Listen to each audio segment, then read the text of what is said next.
കൊച്ചി ധനുഷ്കോടി ദേശീയപാതയിൽ വാഹനത്തിന് തീപിടിച്ചു. ഗ്യാപ്പ് റോഡ് ലോഹാർട്ട് എസ്റ്റേറ്റിന് സമീപത്തായിട്ടാണ് വാഹനം കത്തിയമർന്നത്. വാഹനത്തിൽ ഉണ്ടായിരുന്നവർ അത്ഭുതകരമായി രക്ഷപ്പെട്ടു. ഓടിക്കൂടിയ ആളുകൾ വാഹനത്തിന്റെ ചില്ല് തകർത്താണ് ആളുകളെ രക്ഷപ്പെടുത്തിയത്. വാഹനത്തിൽ ഉണ്ടായിരുന്നവരെ മൂന്നാർ സ്വകാര്യ ആശുപത്രിയിൽ പ്രവേശിപ്പിച്ചു.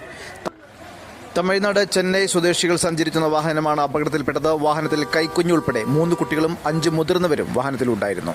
ടയറിന്റെ ഭാഗത്തു നിന്നുമാണ് തീ പടർന്നത്.